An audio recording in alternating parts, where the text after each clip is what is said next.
When I'm out on the range with students, I see a lot of different types of sights come across the line. And the reality is I've seen a lot of different types of sights in my own hands, of course, on a lot of different guns over the last 30 years. And no matter how hard I try and how often I look and how many people try to pitch different ideas, at the end of the day, I haven't seen anything that works better than the traditional notch and blade type design. Now, the traditional notch and blade type design has the front sight designed to fit into the notch of the rear sight.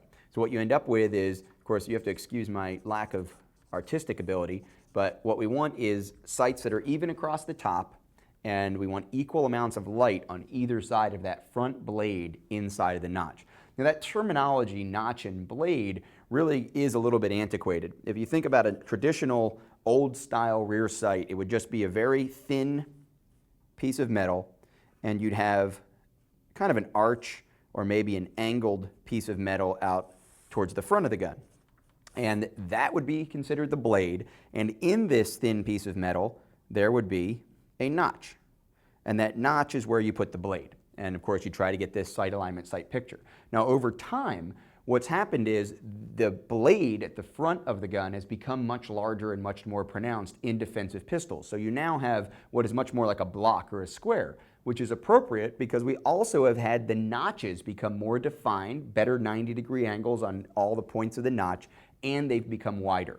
And that's a great evolution for us because the wider rear notch, if we have a wider rear notch at the back of the gun, this space is where we get light coming back from the target. So we can see that we're superimposed over the target properly. Now if you think about it, in a training environment, when you have a static piece of steel or a static piece of paper, you know the target's not really going to move, so you can align the gun properly kinesthetically, then shift your focus back to the sights and really not have to worry about the fact that you're in front of that target. But if you're training for some target that may be moving subtly as it's running towards you, as it's flinching when you point a gun or fire a gun at it, the bad guy may flinch, may turn away, may charge at you, may try to move sideways. Maybe they've got someone at knife point and they're backing away or they're talking to you. Well, naturally their head's going to be moving. You're trying to keep that sight aligned over their head. Having plenty of room inside of that notch is going to be really important.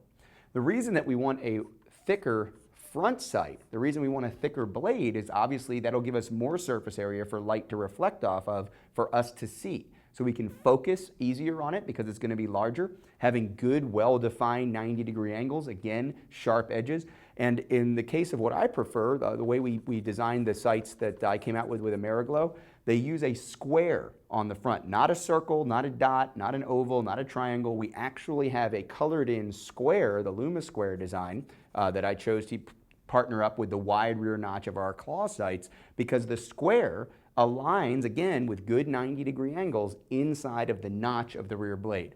So there's a lot of different types of sights out there. Obviously one of the popular ones is that large ball sight that kind of sits inside of a notch, a wedge, so to speak, very hard to get proper alignment very quickly and efficiently. We have to remember sights generally are designed to increase our precision. They're not designed to increase speed. So any kind of a design, maybe another one we've seen out there is a triangle that sits on top of a base of a pyramid. Again, makes sense visually, but there's no place for the light to reflect and come back through like there is in the wide rear notch. Also, this is a little harder to align here than all of these 90-degree angles that we can reference and all the straight lines we can reference on a improved and evolved notch and blade style design. Anybody who's looked at something like a ghost ring with a front sight post in front of it on a pistol, you very quickly realize that the ghost ring doesn't ghost like it does in a rifle. If you think about the ghost ring designs that we have on like an AR-15 type rifle, well, your eye is very close to the rear circle, the rear aperture, the opening, that ghost ring. So when you focus down here on the front sight, this becomes very blurry. And in fact, you really don't even notice it if you're doing it right. If your eye is very close, sort of nose to the charging handle, traditional way of shooting the AR, you end up with a ghosting of the ring and you focus on the front sight. Well, when you take that and you put that ring way out here in your hand on a pistol, Of course, it doesn't ghost out because there's not that much difference between the focal distance of the front sight and the rear sight, so you end up with just trying to stick a front sight post somewhere in the middle of a ring, and even if you put some dots or markers out here, it's still not nearly as easy to get your precision alignment as you can with a notch and blade.